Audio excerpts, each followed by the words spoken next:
The centre of Manchester is the venue now on 2 for the next 40 minutes for Oxford Roadshow.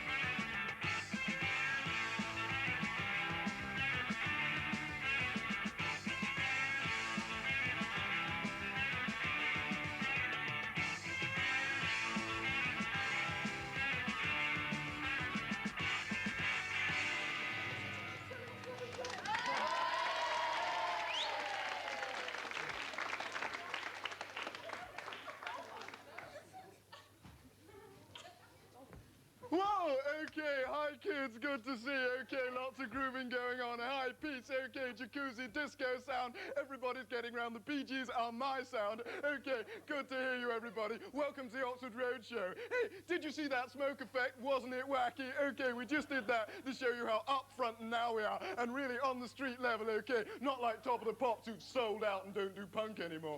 Okay, well, good to see you, right? My name's Roland Tarquin. I'm the producer of the program, and we're going to have a lot of fun, kids, okay? Oh, kids, sorry, obviously not 16 now, young adults, I understand. Okay, that's good. Gosh, I remember when I was 16, well, I still thought I was Gary Glitter. Okay, well, do you know, but like, we really had it tough. We weren't even allowed to have sexual intercourse. Wow, he said it. He said intercourse. Wow, he's so wacky. I mean, on this program, we can do anything. We are just mad. We simply do not care. It's amazing. I mean, the BBC, they think we're anarchists. They really do. Just because we happen to think that the kids have got something to say, and when they start beating us up, I'm sure they're going to say it. Okay, right. Well, look, my job is just to tell you what we're going to do on the program tonight, and what we're going to do, right, is we're going to listen to some bands and talk about unemployment. Sounds great, doesn't it? Wow, what a really wacky show, okay? Because we've noticed that quite a lot of you kids have been rioting recently, okay? And we don't want any more of that, okay? Because that is really uncool and unnow, okay? So that should be marvelous. I know it's heavy. I know you're depressed. I know it's a real depressing thing, but you don't think I get depressed? You don't think I have my problems? Well, I do. You know, I think if it wasn't for my Sony headphones, I'd have looted every shop in Hampstead by now. And that's the truth, okay? But like, once you've listened to all our fab bands and had a look at their really wacky little haircuts and listened to all the tremendous discussions on unemployment we're going to have with TUC leaders, I'm sure you'll forget all about beating up police officers. Okay, right, now let's get on with the show. Enough from boring old Rolands, right? Okay, because we're going to have a band, so everybody, Jacuzzi, Power Children, Fiorucci, and, oh, good luck with the A-levels. Wow!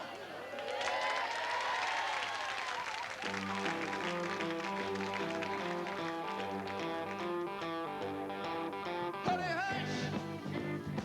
You know you talk too much. Honey, hush! You know you talk so much. Just listen to your conversation. It's just about to separate us. You start talking in the morning. You talk all day long. I haven't figured out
I'll tell you what I'm going to do. I'm going to go down to the doctor, give me some tongue-tying pills. I'm going to slip them in your breakfast. Hey! I mean, take this morning. What's the matter? What's the matter?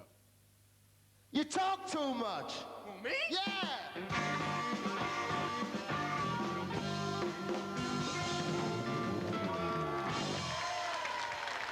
Thank you. It says here, if you dream in colour, it shows you imaginative. I dream in colour. What do you dream in? Black and white. What do you dream about? Spider-Man, the Hulk, Wonder Woman. But they're all off the telly. We've got a black and white telly. Oh, hello. If you were to walk into any of the frontline clubs in Manhattan tonight, you'll walk into banks of televisions, giant screens like that one, live projection and video lounges where you could end up seeing David Bowie or Dirk Bogarde. Video is as essential an element of most New York nightclubs as the sound system, and the video DJs stand alongside the traditional jocks as arbiters of the evening's entertainment. For some time now, nightclubs in London have been installing, well, the odd telly, without really committing themselves to video. But inevitably, someone picked up on the idea. They're bound to. The exclusive club boasted video as its central attraction, and its doors opened for Wednesday evenings of simultaneous sound and vision. Patrick Martin, the organiser, explains the premise and the promise. We are now in what used to be the Speakeasy, which was the place in the 60s and the 70s for rock. I mean, it is a legendary place. I mean, everybody came down here, from the Animals to the Stones to the Beatles, you know, and they'll be coming again.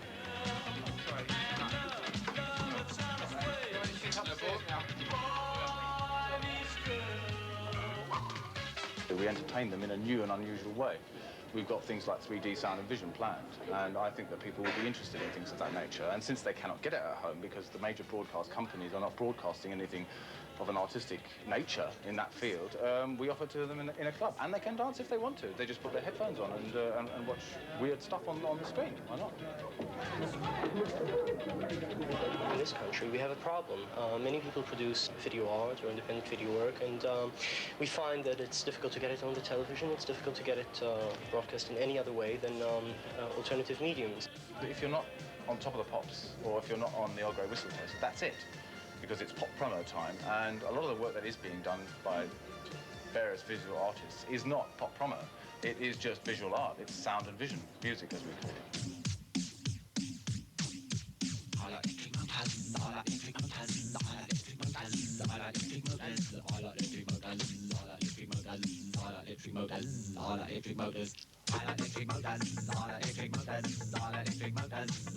What we've tried to do is to give exposure to a lot of things that you cannot see on TV. Personally, on my side, what we're using the club for is as an experiment to try and build the next stage, which we hope will be 3D sound and vision, and that's what we're working on, the history of the Second World War in 5 minutes.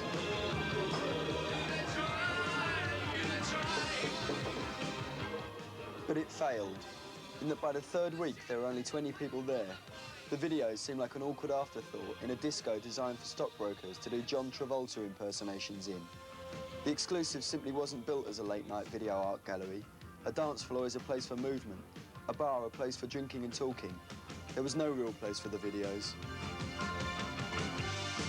But they're trying again. They've made some alterations and they've moved their video show to the ever-popular Saturday night. The experiment continues.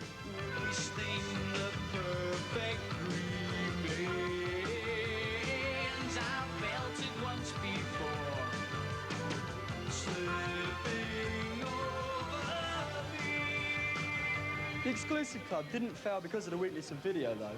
As a medium for creating and communicating sound and vision, it's immediate, accessible, and above all, cheap.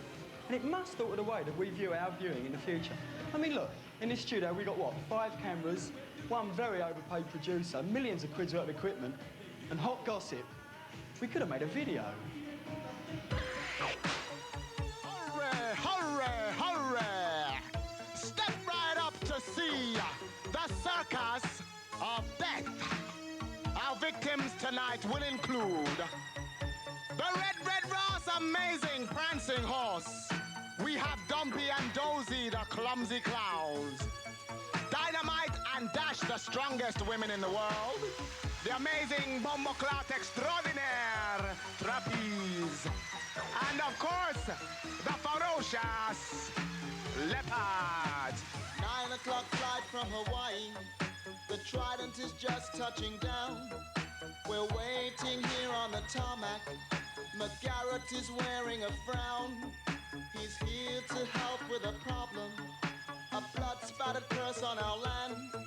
Please cast your eye over this map, sir. This business is quite out of hand.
The narcotic that forges their union is a substance known only to one. To the clown it is known as dominion. It's a secret that he'll give to none. The drug which gives the clown power means the circus can never be stopped. And his dream can go on unhindered till the last human being has dropped.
Roll up, roll up, roll up.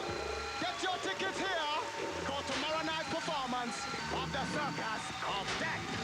The ticket will cost you a mere 2 shillings and 6pence. And then you too can be a victim in the Circus of Death.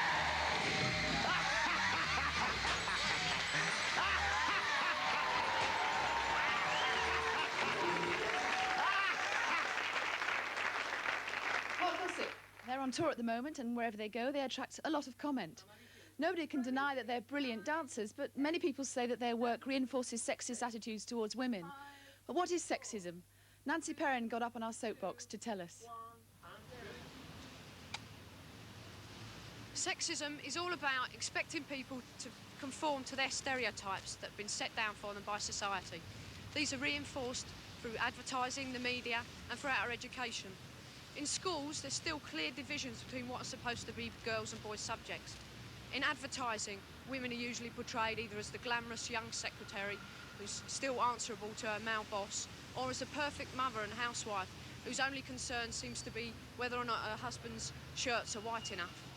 Violence against women is endorsed by the fact that film and TV companies consistently sensationalise the fear and terror that many women experience throughout their lives of being attacked at some point. There's also the soft porn that's shown at places like this across the road, and the women in these films are not shown to be people, they're just objects to be abused and exploited. The only way to remove the oppression that stems from this sexist society is to attack it at its roots. We need to completely change society, remove the conditioning and stereotyping that divides people, and then we can start thinking about what equality really is. Strong words, but what do you think? Ring now and let us know. And just to show that we really mean it when we say that, thought I'd just nick out the studio and come and see where all the work's being done, where everyone's taking the calls. Apparently we've had 2 already. What sort of things we've had last week, I think? Oh yeah, quite a lot of response. They said rubbish, unacceptable, obscene. I don't know who had to take that one. Those are the ones we can broadcast. We had some interesting calls about smoking. Dick Witt's got a bit into bother for knocking Scunthorpe. Sorry, Scunthorpe. And my best one, my favourite one. Where does Robert Elms get his hair cut? Good, I like that one.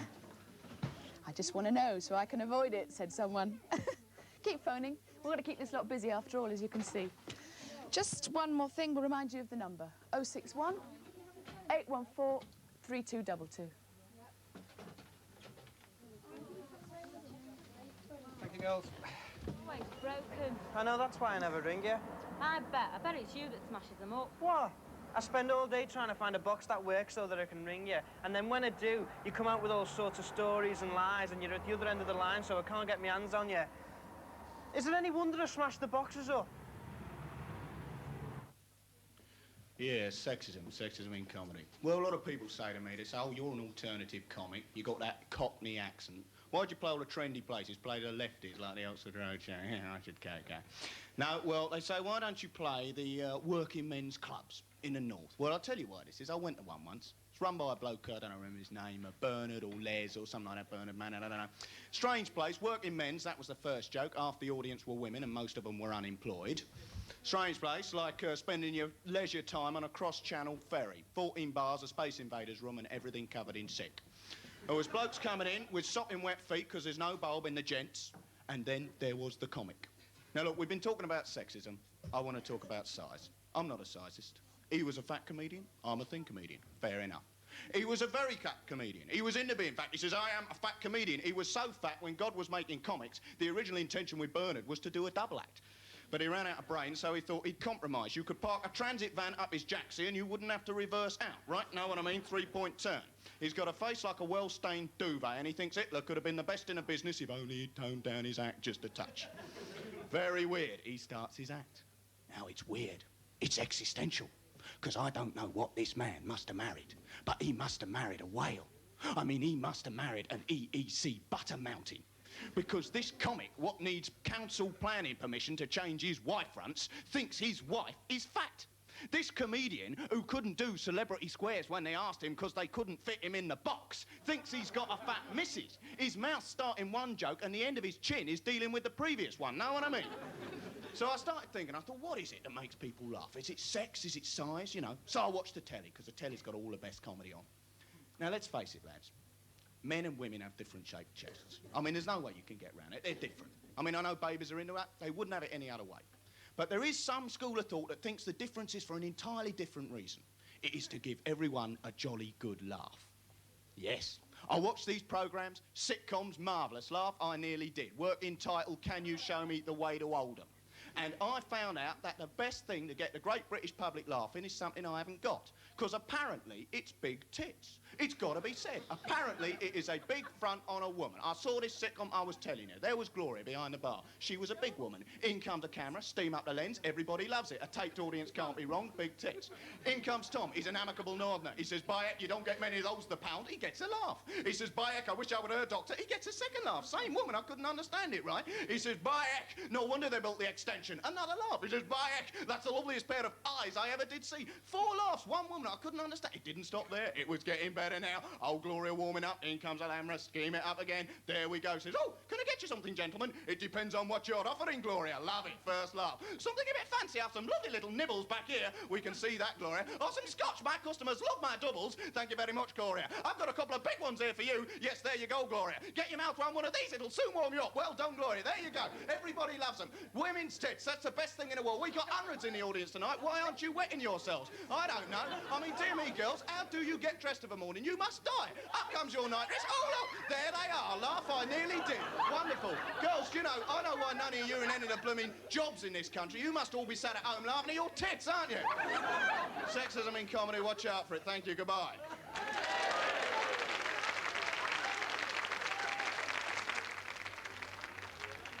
I never go steady with a girl unless she'll have it off with me. You went steady with her from 15A. You never had it off with her. I know, but she was different from the others. How? She wouldn't let me have it off with her.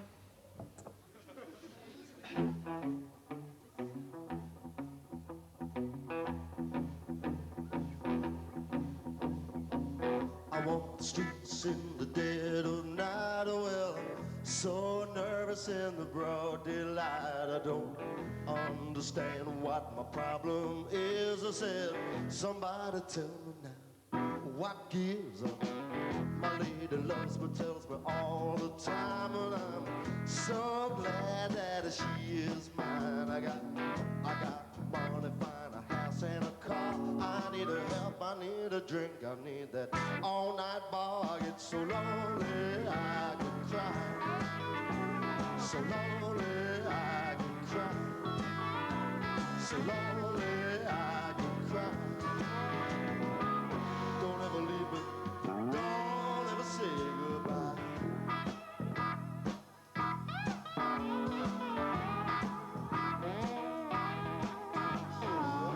I've been around, been coast to coast, well, I've seen it all, yet more than most.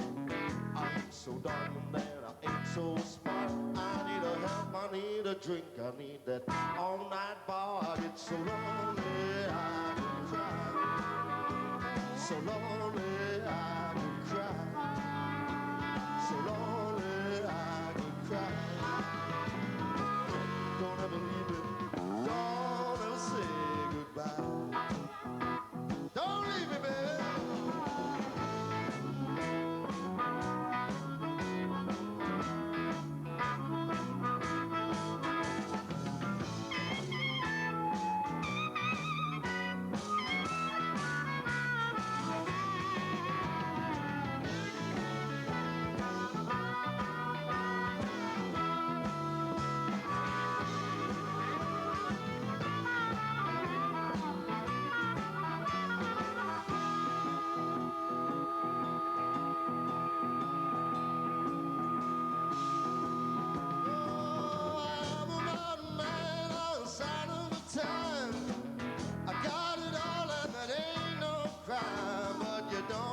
Be part to have the blues.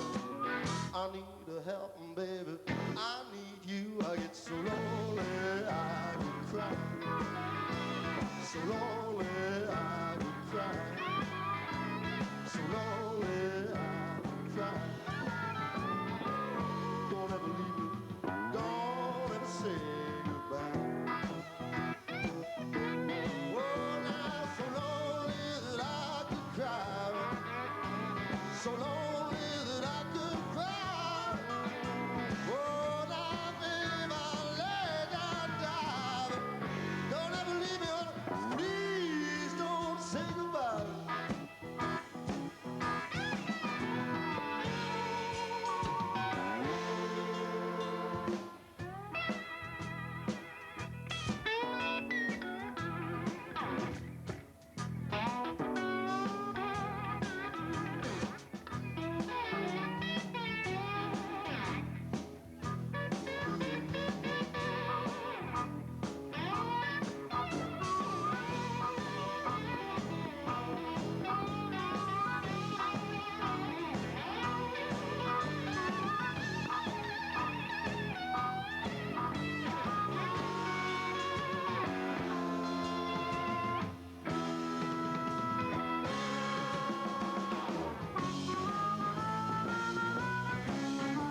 Gallows Band. Several dozen poets will be celebrating the Poetry Olympics this weekend at the Young Vic in London. They'll be doing it in a spirit of international understanding and harmony. James Berry will be amongst them tomorrow. Tonight he's with us in Manchester. James Berry. Thank you. I have two poems I'd like to read for you. They're two short poems. The first one is about the shock a young black man feels when searched by police, being just on his ordinary business. And it is set in Brixton. It's called, first one, In a Brixton Market. I walk in a Brixton market, believing I a respectable man, you know. And what happened? Policeman come straight up and search me bag. Search me bag, man, for me bag. Like them did a wait pon me. Come up and search me bag. And what them seeing there? 2 pieces of yam, a dasheen, a Hannah banana, a piece of pork, and my latest Bob Marley. Man, all in a sudden, I feel me head not for me. This your head now. Is when a man kills somebody now. Tony, I say, hold on. Hold on, Tony. Don't shove. Don't shove. Don't move neither fist, tongue, nor emotion. Button down, Tony. Button down. And man, Tony win.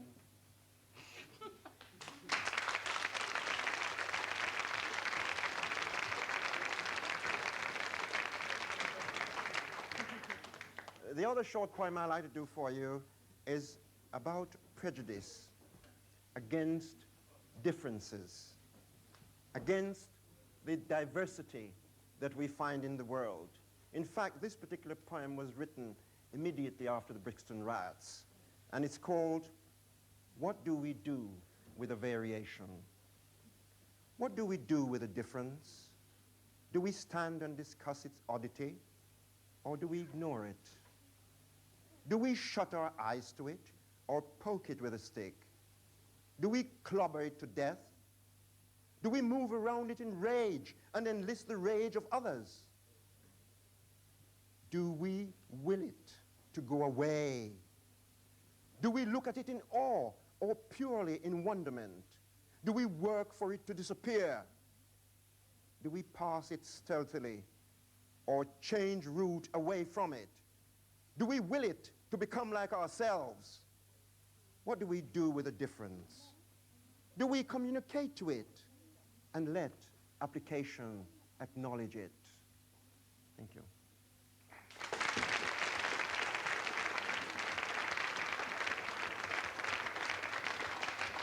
That was James Berry, and we'll be talking to him later.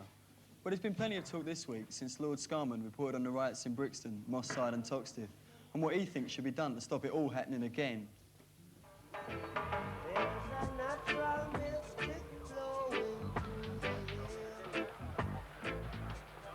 If this year's riots didn't solve anything in the inner cities, at least they made some realise for the first time that there is a problem. Lord Scarman spells it out. Racial disadvantage, he says bluntly, is now a fact of British life. And yet, he adds, the flare-up was not a race riot. Instead, he sees an outburst of anger and resentment by young black people against the police. PC Lawrence. Thank you. But it's a fine distinction, because what is certain is that black policemen, as a statistic, are almost invisible, less than half of 1%. Scarman not only says that there should be more of them, he also questions what's presently being done to stop out-and-out racists from joining the force.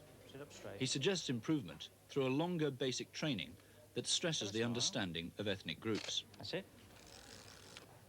But one piece of research given to Scarman questions the whole police approach to multiracial education.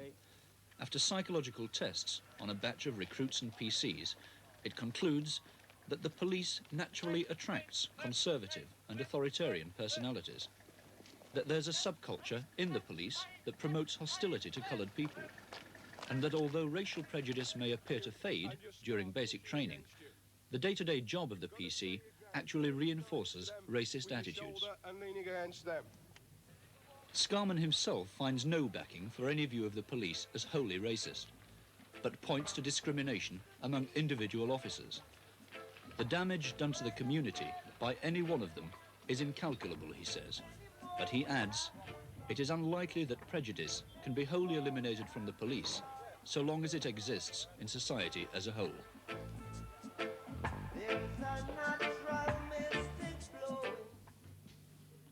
Dr. Coleman, you did the research that was mentioned in that piece. How did you come to the conclusion that the police does contain elements of racist and prejudiced people? We gave the police officers in our sample standard questionnaires, and we also got them to write short essays about things like coloured immigration, mixed marriage, death penalty, and so on. And as the results turned out, a minority, but quite a large minority of the police officers showed extremely high levels of prejudice. The test results are a bit technical, but I can quote you some of extracts from the short essays that they wrote. Here's one which is extremely liberal, because I make the point that a lot of them were very liberal. On the question of mixed marriage, I got this response from one of the police officers. I think all women are equal. Sorry, all people are equal. I had a beautiful relationship with a Grenadian girl that left me stunned. I did, however, marry a white girl, but tend to think of the black girl frequently. But there was a very significant proportion among these police officers, the fresh recruits, and especially the experienced officers, who displayed very, very high levels of prejudice. And here's a couple of quotes. Certain members of the coloured population that I have met are okay, but the majority of youths of the West Indian community are savage, ignorant, vicious, thieving bastards. That was one. And another one said, 50% of the trouble caused today is either by niggers or because of them. Most of them are just dirty, smelly, backward people who will never change in a month of Sundays. In my opinion, most niggers, especially rusters, should be wiped out of distinction. Mr. Kent, do you accept that these findings, are they racist in your police force? Quite obviously, we don't accept the findings. The control sample was far too large. Large in relation to a small group, very small in relation to society or the police service as a whole. We accept that, obviously, that there are prejudiced people within the police service. The police are recruited from all sections of society, and quite obviously, amongst those recruited will be a small number of people of prejudiced opinions. Yeah, but you're no, hear me out. What I don't accept is that the sample that Dr. Coleman has quoted reflects the average attitude of the policemen as I know them, and that is after 27 years' experience in a city with a multiracial population. Yeah, but you're in the most sensitive situation of them all. You're on the front line. I don't think that you can accept any racists, because they're in the most difficult position. They're our front line with those people. If there's one racist in the police force, that's too many. You can't just, because they're in the society. I've got to take it to the kids. You're using highly emotional terms. What I said was that there are prejudiced people, not racist. That is all right, a different if there are term. prejudiced people in the police force, it can Yes. cause problems. All right, you're black. Have you had any problems with the police? Do you think there are racists in the police force? Yeah, I think there are racists in the police force, but I think, like the policeman said, they're in the minority.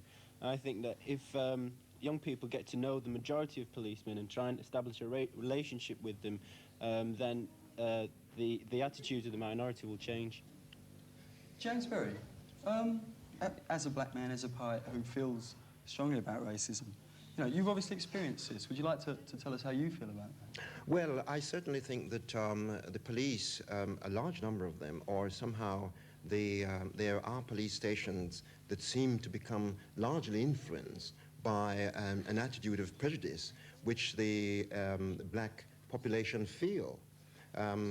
This seemed to really get out of proportion, and whatever happens, this kind of institutionalized, this kind of historical attitude towards black people, feeling that they should not be there, or as a black boy said to me in class yesterday while I was working with them in North London, that to the police, black equals crime.